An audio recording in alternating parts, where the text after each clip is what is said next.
tus brazos para conquistar las promesas que Jesús nos da. Solo espera y tú verás el milagro que Cristo hará. Un lugar para celebrar la victoria que su sangre nos da. Solo confía y cree en Él, que en familia lo encontrará. Hay un lugar para todos, de familia de Dios.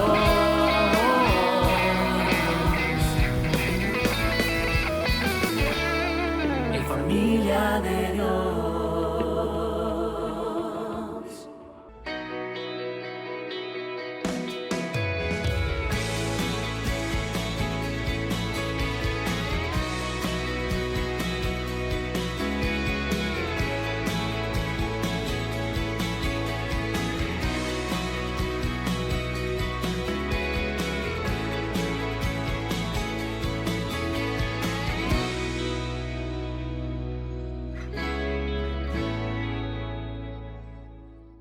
Continuamos con la serie titulada Renueva la visión, la cual está basada en la totalidad del libro del profeta Ageo, el cual es el 10º de los 12 profetas menores.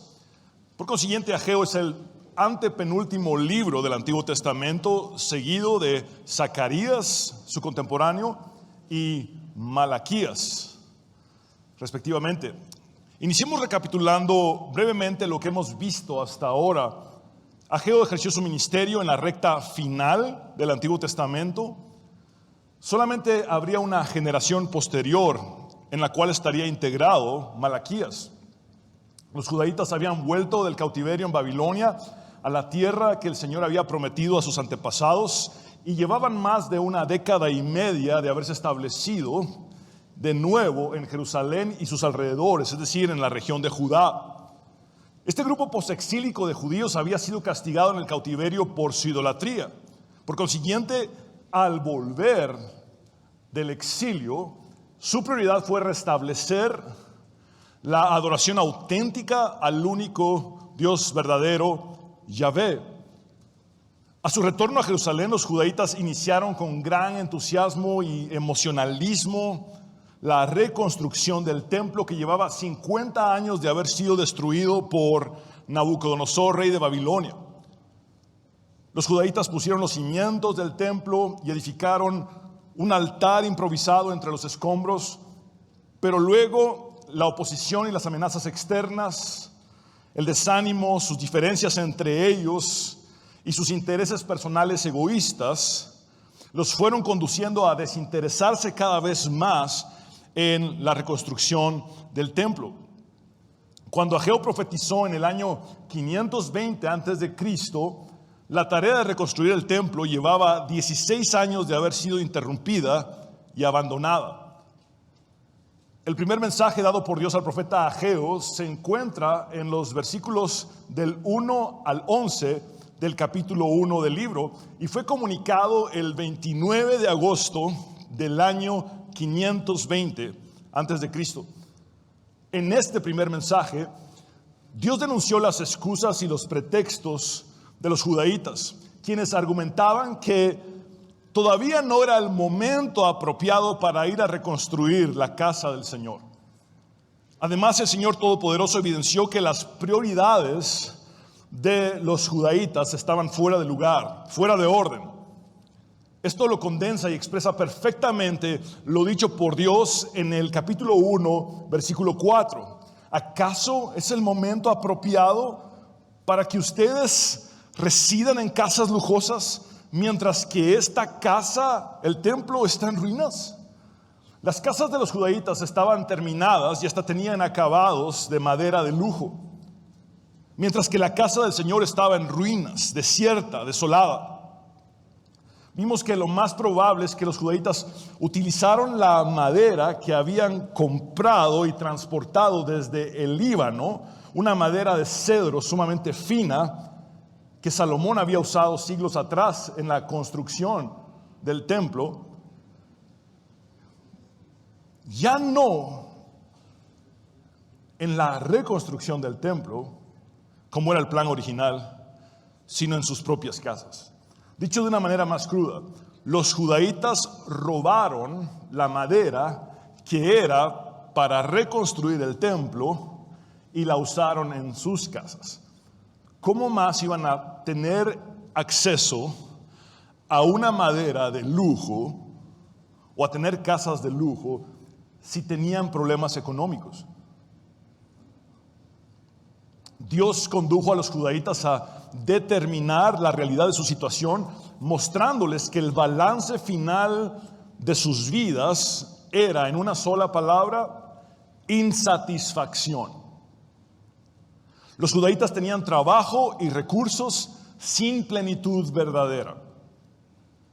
Trabajaban duro y lograban poco. Sus expectativas eran altas y sus resultados bajos. Comían y no se llenaban, bebían y no se saciaban. Se vestían y no lograban abrigarse. Y al trabajador el salario se le iba como por saco roto. No lograban disfrutar del fruto de su esfuerzo.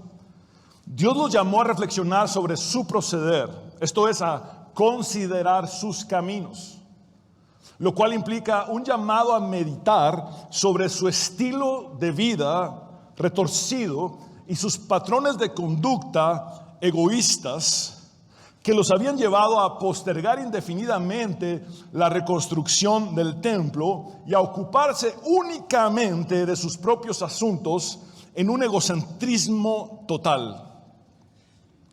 Dios les hizo un llamado concreto a realizar acciones específicas: subir a las montañas, traer madera y reconstruir el templo.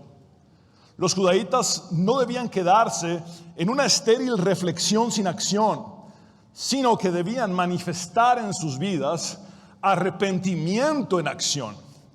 Dios les dijo que si hacían lo que Él les pedía, entonces Él sería complacido y glorificado.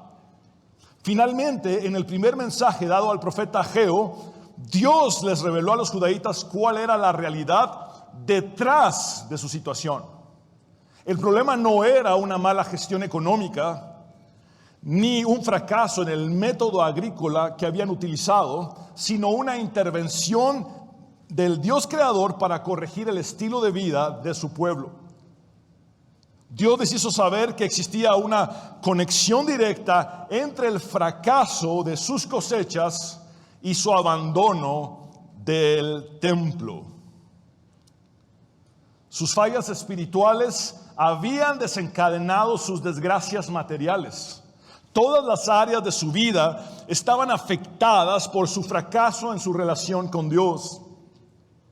En conclusión, observamos que el primer mensaje dado por Dios al profeta Ageo desemboca en un análisis de la realidad tanto material como espiritual del pueblo. Y le rogamos a Dios que su Espíritu Santo nos mostrara de forma particular a cada uno de nosotros cuál es nuestra realidad espiritual detrás de nuestra situación material o física. En esta ocasión nos corresponde estudiar los últimos 4 versículos del capítulo 1, específicamente los versículos del 12 al 15. Si pudiéramos definir a grandes rasgos cuál era el problema fundamental de los judaítas, este no era la falta de fe en Dios, porque los judaítas creían en el Señor. Tampoco era la idolatría. Recordemos que los judaítas habían sido purgados o purificados de este y otros males cuando experimentaron el juicio y el castigo de Dios en el cautiverio en Babilonia. El problema fundamental de los judaítas era que habían dejado de lado a Dios cuando Él debía haber estado ocupando el centro. Es por esto que el título de este mensaje es En el Centro. los 4 versículos finales del capítulo 1 del libro de Ageo que estudiaremos hoy son parte de una descripción narrativa que relata cuál fue la respuesta de los líderes y el pueblo al primer mensaje del profeta Ageo. En otras palabras, el primer mensaje de Ageo ha concluido en el versículo 11 del capítulo 1. Y ahora en los versículos del 12 al 15 se nos narra cuál fue el resultado de este primer mensaje. Leamos nuestro texto base en el nombre del Padre, del Hijo y del Espíritu Santo. Ageo capítulo 1, versículos del 12 al 15. Zorobabel, hijo de Salatiel, el sumo sacerdote Josué, hijo de Josadac, y todo el resto del pueblo obedecieron al Señor su Dios, acataron las palabras del profeta Ageo, a quien el Señor su Dios había enviado, y el pueblo sintió temor en la presencia del Señor. Entonces Ageo, su mensajero, comunicó al pueblo el mensaje del Señor. Yo estoy con ustedes, yo el Señor lo afirmo. Y el Señor inquietó de tal manera a Zorobabel, hijo de Salatiel, gobernador de Judá, y al sumo sacerdote Josué, hijo de Josadac, y a todo el resto del pueblo, que vinieron y empezaron a trabajar en la casa de su Dios, el Señor Todopoderoso. Era el día 24 del mes sexto del segundo año del rey Darío. Notemos que el capítulo 1 del libro de Ageo inicia con una fecha y termina con otra fecha. Recordemos cuál es la fecha descrita en el versículo 1 del capítulo 1. El día primero del mes sexto del segundo año del rey Darío vino palabra del Señor por medio del profeta Ageo. Esta fecha, según nuestro calendario actual, es el 29 de agosto del año 520 a.C. Ahora veamos la fecha registrada en el último versículo del capítulo 1, es decir, en el versículo 15. Era el día 24 del mes sexto del segundo año del rey Darío. Esto es el 21 de septiembre del mismo año 520 a.C. El lapso de tiempo va del 29 de agosto del año 520, el día en el que Ageo comunicó el primer mensaje, al 21 de septiembre del mismo año, el día en el que el pueblo reinició la reconstrucción del templo. Esto significa que unos 23 días después de que Ageo dio el primer mensaje profético, los líderes y el pueblo obedecieron al Señor y retomaron la reconstrucción del templo. Es muy probable que tanto los líderes como el pueblo hayan respondido positivamente y de inmediato al primer mensaje del profeta Ageo, pero que les haya tomado 23 días el organizarse y realizar los preparativos necesarios para reiniciar la reconstrucción.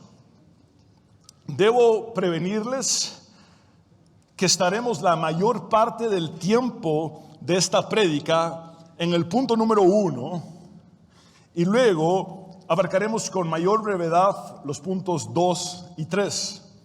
Este es el punto número 1, la obediencia. Generalmente, los profetas de Dios enfrentaron oposición, indiferencia, burlas y resistencia de parte del pueblo. Algunos incluso llegaron a padecer el martirio. Fueron torturados y asesinados por comunicar el mensaje de Dios. En el compendio de la Biblia, tanto en el Antiguo como en el Nuevo Testamento, podemos observar que normalmente quienes reciben aceptación inmediata y gozan de popularidad son los falsos profetas complacientes. No encontramos muchos ejemplos de verdaderos profetas que hayan tenido una respuesta tan pronta, dispuesta y unánime de parte del pueblo como la que tuvo Ageo. Jonás es un ejemplo de una buena respuesta en Nínive. esa respuesta que Jonás recibe en Nínive es una respuesta colectiva. Y por otro lado, Natán, cuando confronta a David por su pecado, es un buen ejemplo de una respuesta individual efectiva. Es importante notar que aun cuando la respuesta del pueblo al primer mensaje de Ageo fue un éxito rotundo, el profeta no se atribuyó ningún crédito ni mérito alguno. La obra fue hecha por el Señor Todopoderoso y Ageo solo fue el mensajero fiel. Lo cierto es que ningún verdadero siervo de Dios se atribuye a sí mismo el resultado de sus labores. Cualquier verdadero siervo de Dios sabe que Dios no comparte su gloria con nadie y que Él es el único digno de gloria y honra. Recordar esto es imprescindible, especialmente en tiempos en los que la iglesia ha sido inundada por la megalomanía, el narcisismo, la soberbia, la vanagloria y los delirios de grandeza de una gran cantidad de líderes y celebridades religiosas que se dedican a hablar de sí mismos, a promover su protagonismo individual y a hacer alarde de sus logros personales. En contraste a esto, Ageo, al igual que otros 7 profetas, no proporciona información alguna sobre su vida personal. No obstante, sí conocemos su predicación y el resultado de esta. Una de las grandes lecciones que aprendemos de Ageo es que lo importante es comunicar el mensaje de Dios a su pueblo y no el hablar de uno mismo. El mensajero nunca debe ser el protagonista. Jamás un verdadero profeta se jacta del éxito de su ministerio. En el Sermón del Monte, Jesús predijo que en el día del juicio sucederá lo siguiente. Muchos me dirán en aquel día: Señor, Señor, ¿no profetizamos en tu nombre y en tu nombre expulsamos demonios e hicimos muchos milagros? Noten cómo estos farsantes, acostumbrados a hacer alarde de sus logros ministeriales, los seguirán haciendo incluso en el día del juicio. Profetizamos en tu nombre, expulsamos demonios e hicimos muchos milagros. Por eso debemos entrar en tu reino. El Señor Jesús advierte cuál será su respuesta como el juez divino hacia estos. Entonces les diré claramente: jamás los conocí. Aléjense de mí, hacedores de maldad. Leamos el versículo 12 de nuestro texto base de corrido y luego lo leeremos nuevamente para apreciar los detalles. Zorobabel, hijo de Salatiel, el sumo sacerdote Josué, hijo de Josadac, y todo el resto del pueblo obedecieron al Señor su Dios, acataron las palabras del profeta Ageo, a quien el Señor su Dios había enviado, y el pueblo sintió temor en la presencia del Señor. Recordemos que fue a los líderes de los judaítas, Zorobabel y Josué, a quienes fue entregado originalmente el primer mensaje de Ageo, que a su vez involucraba a la totalidad del pueblo. Leamos nuevamente la primera parte del versículo 12. Zorobabel, hijo de Salatiel, quien era el líder político, el gobernador de Judá; el sumo sacerdote Josué, hijo de Josadac, quien era el líder religioso. El arrepentimiento y el cambio empezó desde el liderazgo. Fueron los líderes, Zorobabel y Josué, quienes con su ejemplo condujeron al pueblo a reconocer que Dios los estaba corrigiendo por medio del profeta Ageo. Esto también es bastante único.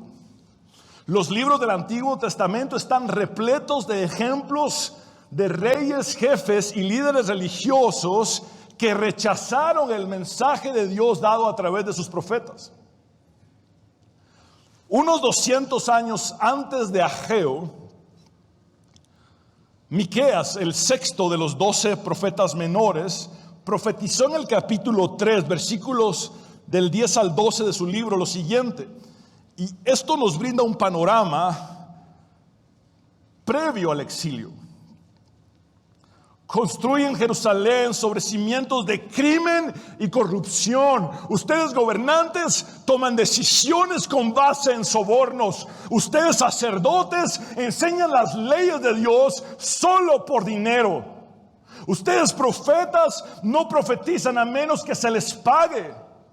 Observen que el amor al dinero se convirtió en el motivo principal de la corrupción política y de la corrupción religiosa. El profeta Miqueas continúa diciendo: sin embargo, todos alegan depender del Señor. Tanto los políticos como los religiosos alegaban depender del Señor. Nada malo nos puede suceder, dicen ustedes, porque el Señor está entre nosotros.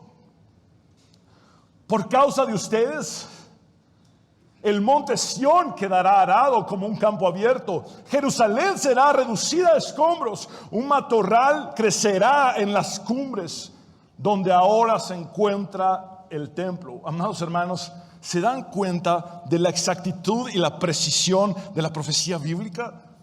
La destrucción de Jerusalén y el templo era inminente. En el siglo VIII antes de Cristo, cuando Miqueas profetizó, la corrupción política, la corrupción religiosa y la corrupción moral convergieron. Los líderes políticos y los líderes religiosos se confabularon para solapar sus crímenes, tapar sus fechorías entre ellos y lograr sus fines mezquinos en detrimento de la nación. Cualquier parecido con la realidad actual no es mera coincidencia. El predicador de Eclesiastés dijo acertadamente que la historia no hace más que repetirse. Ya todo se hizo antes. No hay nada realmente nuevo bajo el sol. Fue debido a dicha confabulación y contubernio entre la corrupción política, la corrupción religiosa y la corrupción moral, que el juicio y el castigo de Dios cayeron sobre el pueblo. Como se los he dicho ya, los judaítas fueron purgados o purificados de estos y otros males por medio del juicio y el castigo de Dios durante el cautiverio en Babilonia. Ahora, alrededor de 200 años después de la profecía de Miqueas, Ageo profetiza a la comunidad posexílica, es decir, a aquellos que habían vuelto después del exilio, y se dirige primeramente a los líderes que, a diferencia del liderazgo previo al exilio, reconocieron con humildad su negligencia al no haber reconstruido el templo. ¿Cuánta falta hacen en el presente líderes como Zorobabel y Josué, que hagan a un lado su ego, que reconozcan sus errores con humildad, que acepten sus fallas y sus métodos nocivos, que cambien e inspiren a aquellos que lideran a cambiar también? En nuestros días abundan en la iglesia los abusos de autoridad, las dictaduras espirituales, la demagogia que fomenta el culto a la personalidad del líder religioso, especialmente en ministerios que giran en torno a la figura de un solo individuo que se autonombra y se promueve a sí mismo como un ungido especial. Recordemos que el apóstol Juan dijo en su primera carta claramente que todos aquellos que creemos en nuestro Señor Jesucristo tenemos la unción del Santo. Es decir, todos hemos sido ungidos. No hay ungidos especiales. Todos hemos sido ungidos. Eso es lo que la Biblia enseña. Desgraciadamente, en el presente existe un exceso de misticismo manipulatorio y de explotación financiera espiritualizada que se refleja en el estilo de vida excéntrico, extravagante y opulento de líderes religiosos perversos, entre tantos otros males que nos aquejan. Henry y Richard Blackaby dicen acertadamente que la dictadura espiritual suele ser la forma más opresiva de tiranía. Jesucristo dijo: denle al César lo que es del César y a Dios lo que es de Dios. Cuando le damos al César lo que es del César, ciertamente hacemos la voluntad de Dios. Pero en el momento en el que alguien cae en el error de darle al César lo que es de Dios, ha dejado de ser un siervo de Dios para convertirse en servilista de un político. El ejemplo de Zorobabel, el líder político, y Josué, el líder religioso, fue de arrepentimiento en acción. Estos dos líderes se unieron no para corromperse entre ellos, sino para corregir conjuntamente tanto su propia negligencia como la del pueblo en el abandono de la reconstrucción del templo. Zorobabel y Josué, en respuesta al primer mensaje de Ageo, renovaron su visión. Desecharon sus excusas y pretextos. Ordenaron sus prioridades. Comprendieron la realidad espiritual detrás de su situación material. Y corrigieron su estilo de vida con el fin de hacer la voluntad de Dios y por consiguiente guiar al pueblo a realizar lo que era realmente relevante para el Señor. Las agendas personales de los líderes pueden tirarse a la basura cuando la única agenda que debe prevalecer en la iglesia de Cristo es la del Señor Todopoderoso. Veamos la segunda parte del versículo 12 de nuestro texto base. Y todo el resto del pueblo obedecieron al Señor su Dios. Literalmente en hebreo dice: y todo el remanente del pueblo obedeció la voz de Yahvé su Dios. Por favor, repitan conmigo: el remanente del pueblo. Quiero llamar su atención sobre la expresión que han repetido: el remanente del pueblo. Este tema del remanente del pueblo había sido característico de la profecía de Isaías unos 2 siglos antes del profeta Ageo. Fue precisamente desde su visión y llamamiento que Isaías recibió la revelación de Dios acerca del remanente de Israel, del cual vendría el Mesías Salvador. Isaías dice: entonces exclamé: ¿hasta cuándo, Señor? Isaías pregunta esto porque el juicio de Dios era inevitable. El Señor les daría el castigo que se merecían. Y el Señor respondió: hasta que las ciudades queden destruidas y sin habitante alguno, hasta que las casas queden deshabitadas y los campos asolados y en ruinas, hasta que el Señor haya enviado lejos a todo el pueblo y el país quede en total abandono.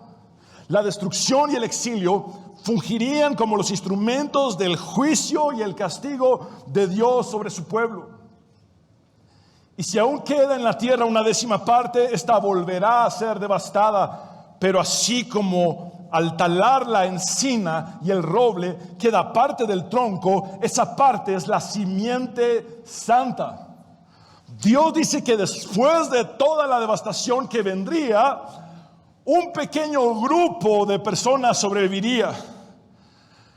Y ese sería el remanente con el que Dios reconstruiría a su pueblo. El Mesías vendría a este mundo como la descendencia de dicho remanente. Fue tan importante el tema del remanente del pueblo para el profeta Isaías que le puso por nombre a su hijo Sear Yasuv. Sear Yasuv,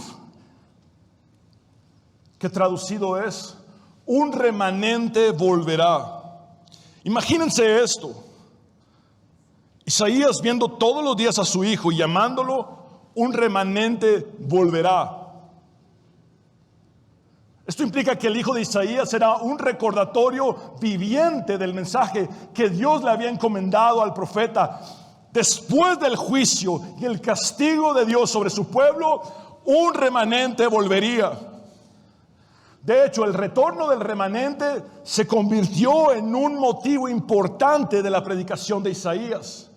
Este retorno del remanente simboliza tanto el juicio inminente, la destrucción y el exilio, como la esperanza venidera, la esperanza futura de restauración que desemboca en el Mesías Jesucristo. Tanto el viejo Ageo como el joven Zacarías reconocieron en el pequeño grupo de judaítas repatriados el cumplimiento de la profecía de Isaías. Finalmente el remanente había vuelto a la tierra. Ahora hacía falta que el remanente también volviera al Señor. No debemos perder el detalle de que en la cosmovisión hebrea el verbo shuv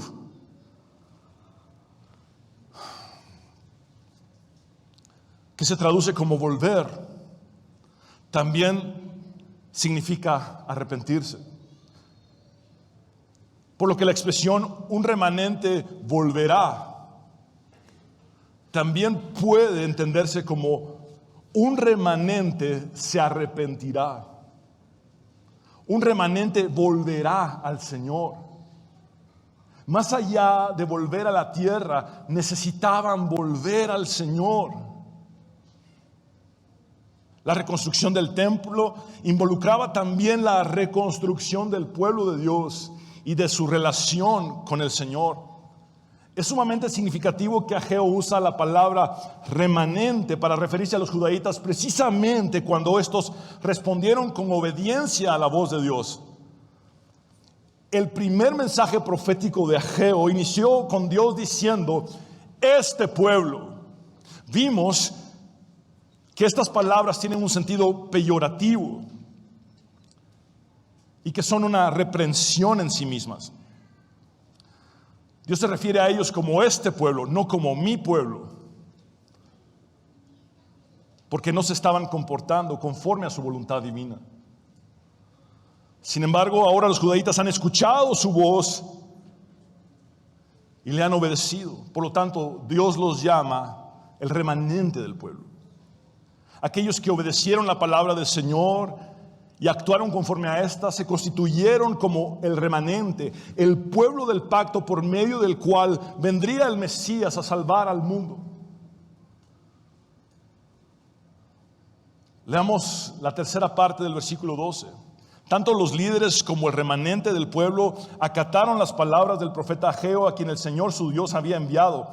Noten que el mensaje de Ageo se equipara con la voz de Dios. La palabra de Dios estaba contenida en las palabras de Ageo. Hasta el día de hoy, más de 2500 años después, tenemos en nuestro haber la palabra de Dios en las palabras de Ageo. Juan Calvino comenta que la palabra de Dios no se distingue de las palabras del profeta. Ageo no omitió ni agregó nada al mensaje. Lo entregó en su estado más puro. Las palabras del profeta Ageo comunicaron con precisión la voz de Dios a su pueblo. ¿Cuánta falta hacen en nuestros días predicadores fieles a la palabra de Dios como Ageo?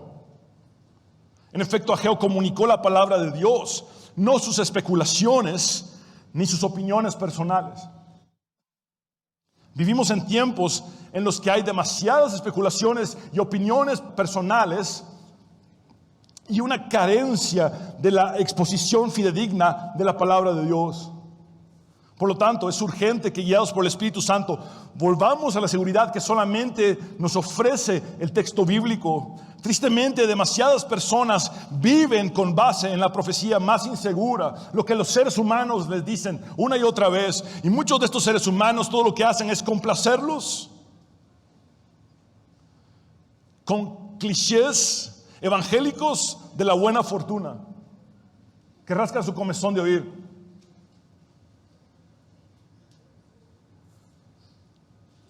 Todos deberíamos vivir sobre el fundamento inamovible de la palabra escrita de Dios, la cual es la profecía más segura, tal como lo aseveró el apóstol Pedro en su segunda carta. Veamos la cuarta parte del versículo 12 de nuestro texto base. Y el pueblo sintió temor en la presencia del Señor. Además de responder con obediencia, el pueblo respondió con temor en la presencia del Señor. Al obedecer la palabra del Señor, el pueblo también reconoció su propio pecado. Los judaítas comprendieron que los malos resultados de sus cosechas se debían al juicio de Dios sobre ellos. Por consiguiente, el temor de Dios que sintieron era más que reverencia, sumisión y asombro delante del Señor. Este temor involucraba también el pavor de reconocer que Dios es el juez perfecto, que no tiene por inocente al culpable. Ahora los judaítas tiemblan ante la palabra de Dios dada por el profeta Ageo. Punto número 2. La promesa. Veamos el versículo 13 de nuestro texto base. Entonces Ageo, su mensajero, comunicó al pueblo el mensaje del Señor. Yo estoy con ustedes. Yo el Señor lo afirmo. La respuesta del pueblo en obediencia y temor del Señor provoca una breve pero significativa respuesta de Dios. Yo estoy con ustedes. Yo el Señor lo afirmo. Esta promesa conlleva la confianza absoluta de que la presencia de Dios guía y fortalece a todo aquel que asume una tarea de su mano. Es interesante que unos 4 siglos atrás, cuando David deseaba construir el templo, el profeta Natán le dijo las siguientes palabras: ve, haz todo lo que está en tu corazón, porque el Señor está contigo. La misma promesa que David, el iniciador del proyecto de construcción del templo, había recibido de manera individual, ahora la recibe de forma colectiva el remanente del pueblo que reconstruiría el templo, a quienes Dios les dice: yo estoy con ustedes, yo el Señor lo afirmo. ¿Acaso no es cierto que cuando damos un paso hacia Dios, Él nos da la capacidad de completar la misión que nos ha encomendado? Él nos da la maravillosa promesa de su presencia y su respaldo, diciendo: yo estoy con ustedes. Dios promete estar con nosotros en más de 100 ocasiones en el Antiguo Testamento. El Mesías es anunciado tanto en el Antiguo como en el Nuevo Testamento como Emmanuel. Emmanuel significa con nosotros. Él significa Dios. Emmanuel significa Dios con nosotros. Esta promesa divina llega a su máxima expresión con las palabras finales de nuestro Señor Jesucristo durante su ministerio terrenal.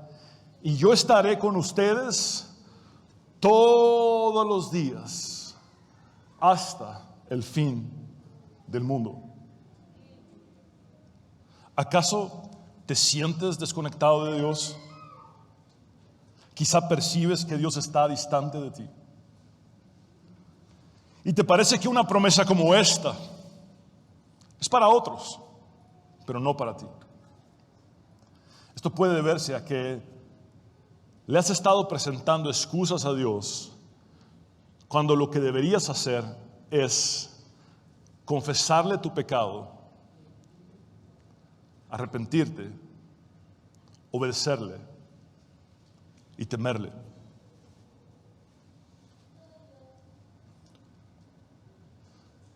Todo cambiaría si en lugar de presentar excusas presentaras arrepentimiento. Arrepentimiento en acción, frutos dignos de arrepentimiento. Tu relación con Él sería restaurada. Si tan solo dieras un paso hacia Él, te darías cuenta de que Él siempre ha estado allí. Mientras que tú te alejaste y te ausentaste, Él permaneció esperándote y hoy te está atrayendo hacia Él. El nombre de Emmanuel, Dios con nosotros, simboliza la restauración total de la relación de Dios con su pueblo. El anhelo de Dios es la restauración total de su relación contigo. Es tan grande ese anhelo del Señor que siendo Dios se vació a sí mismo tomando forma de siervo, hecho semejante a los hombres, y que siendo hombre derramó su vida hasta la muerte para que lo mejor de Él se encontrara con lo peor de ti en la cruz del Calvario, con el propósito de perdonar tus pecados, limpiarte de tu maldad, redimirte, salvarte y reconciliarte con Él. Punto número 3 y final, la acción divina y humana. Leamos el desenlace del capítulo 1 del libro de Ageo. Y el Señor inquietó de tal manera a Zorobabel, hijo de Salatiel, gobernador de Judá, y al sumo sacerdote Josué, hijo de Josadac, y a todo el resto del pueblo, que vinieron y empezaron a trabajar en la casa de su Dios, el Señor Todopoderoso. Era el día 24 del mes sexto del segundo año del rey Darío. Como ya lo hemos visto en nuestro calendario actual, esta fecha es el 21 de septiembre del año 520 a.C., es decir, 23 días después de que Ageo comunicó el primer mensaje. Leamos nuevamente el versículo 14 para apreciar algunos detalles, especialmente en la expresión el Señor inquietó. Y el Señor inquietó, por favor repitan conmigo, inquietó. De tal manera a Zorobabel, hijo de Salatiel, gobernador de Judá, y al sumo sacerdote Josué, hijo de Josadac, y a todo el resto del pueblo que vinieron y empezaron a trabajar en la casa de su Dios, el Señor Todopoderoso. Quiero llamar su atención sobre la palabra que han repetido, inquietó. El Señor inquietó tanto a los líderes, Zorobabel y Josué, como al remanente del pueblo.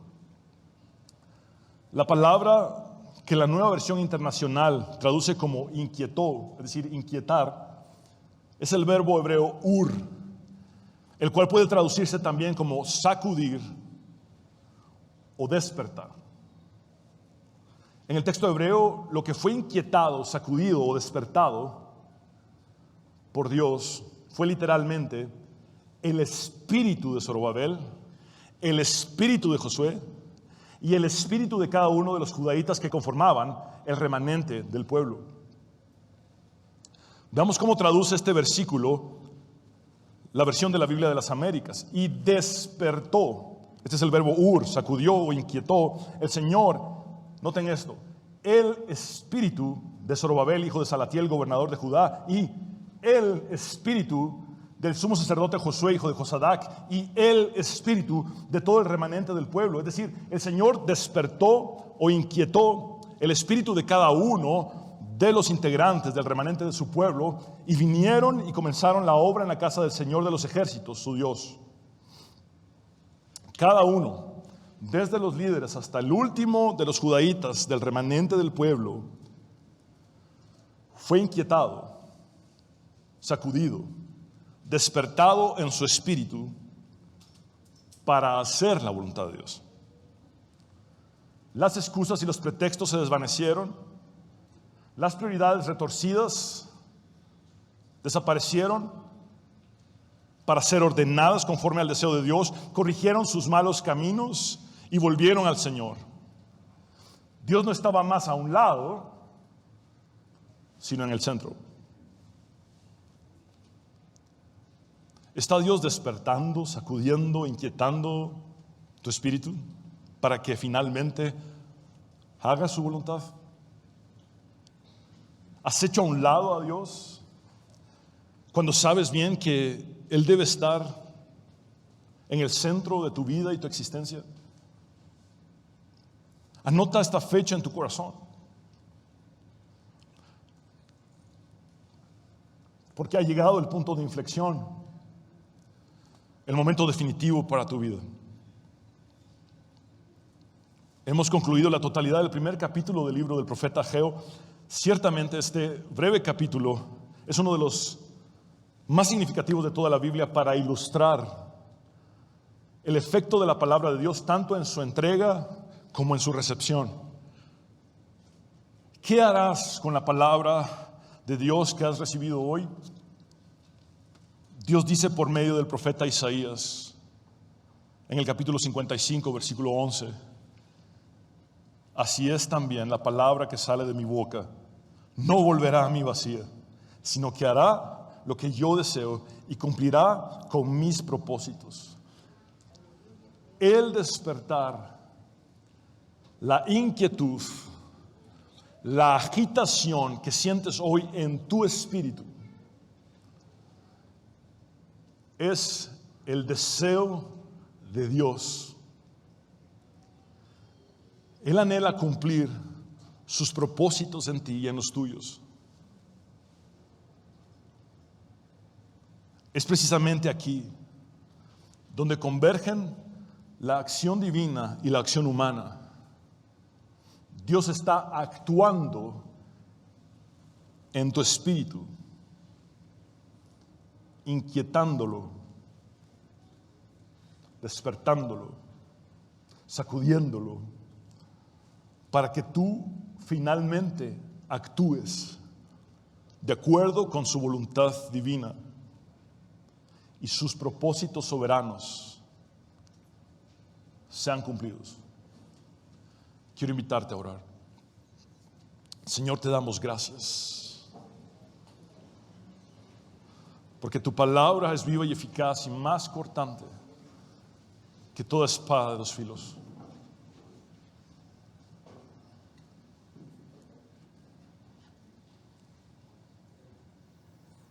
Señor, transfórmanos.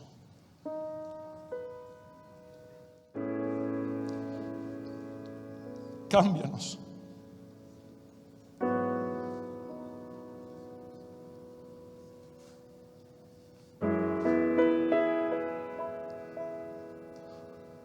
Danos humildad para reconocer nuestro pecado, nuestros errores, nuestra negligencia.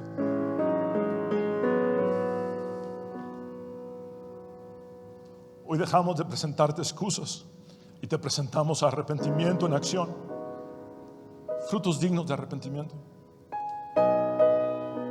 Que el cambio empiece desde el liderazgo político y religioso.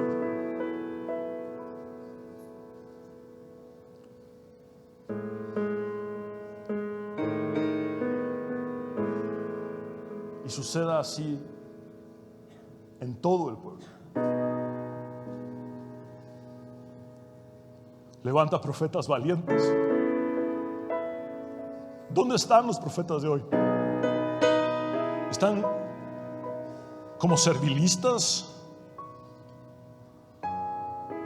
¿O están como los verdaderos profetas de Dios, encarando lo que está mal, enfrentando lo que está mal,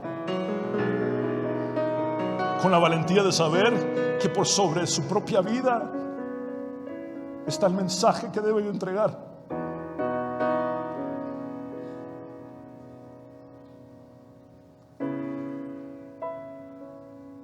Necesitamos más palabra y menos ego. Necesitamos más palabra y menos antropocentrismo. Señor, te ruego que tengas misericordia de tu pueblo.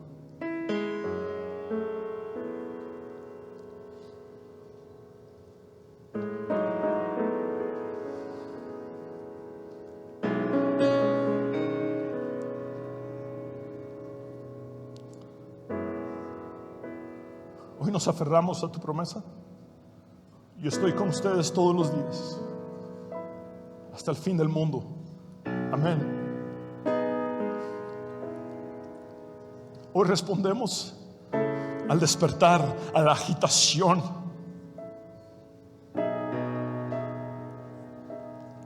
al hecho de que has sacudido nuestro espíritu para que finalmente hagamos tu voluntad. Dios, henos aquí. Nos humillamos delante de ti. Queremos corregir nuestros malos caminos y volver a ti.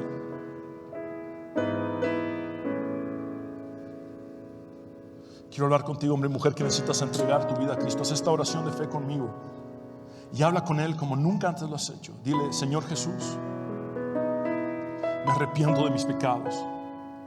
Reconozco que soy pecador, pero también sé que tú moriste en la cruz para perdonar mis pecados y que resucitaste al tercer día para darme la victoria y la vida eterna.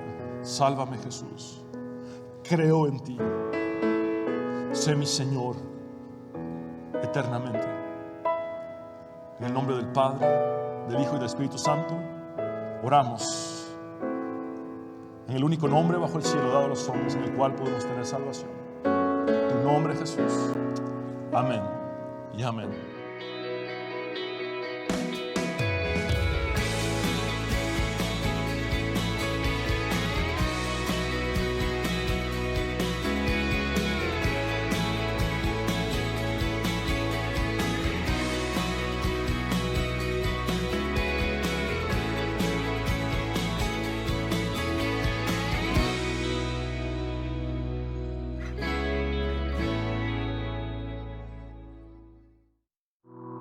Abre tus brazos para conquistar las promesas que Jesús nos da. Solo espera y tú verás el milagro que